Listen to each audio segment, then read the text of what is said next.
We are now going to discuss the global screens in the DITI. The global screens are perhaps the most important part of the DITI because these are the screens that set up the entire instrument.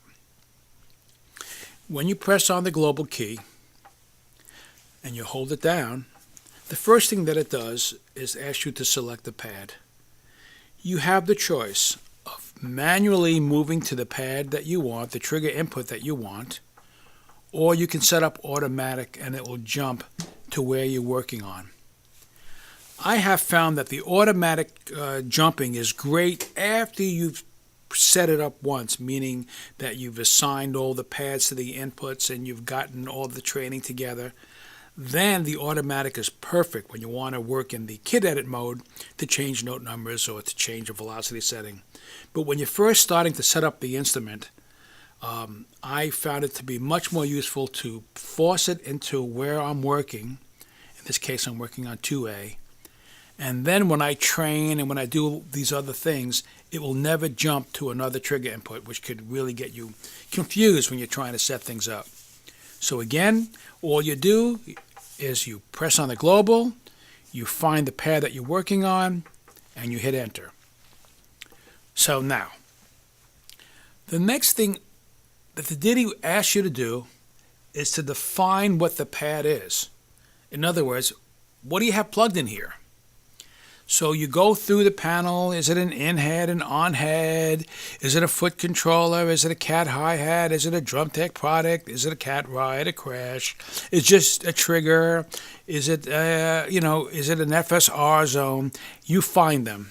You find what's closest to what you have plugged in.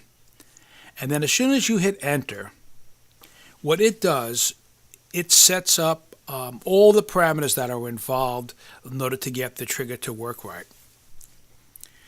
For example, when you are plugging in an FSR trigger, like the on-head, what it does is sets up parameters for both the A input and the B input because FSR needs the B input in order to power the FSR.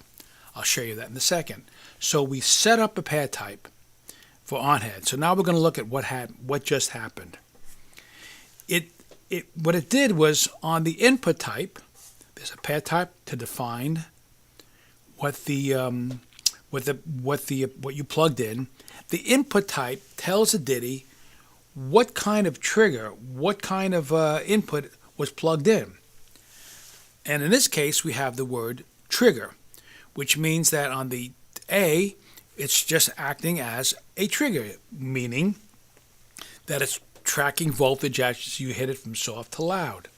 But it could be something else. It could be FSR or FSRT, or it could be a switch. It could be a controller, a hi-hat controller. It can do other things.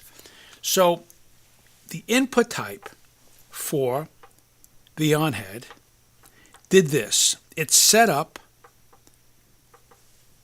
an FSR on the B input because that's going to power the input. And what it also did was it set up the A trigger for trigger, meaning that the voltage is coming out of the DITI on the A input. On the DITI itself, there are little LEDs.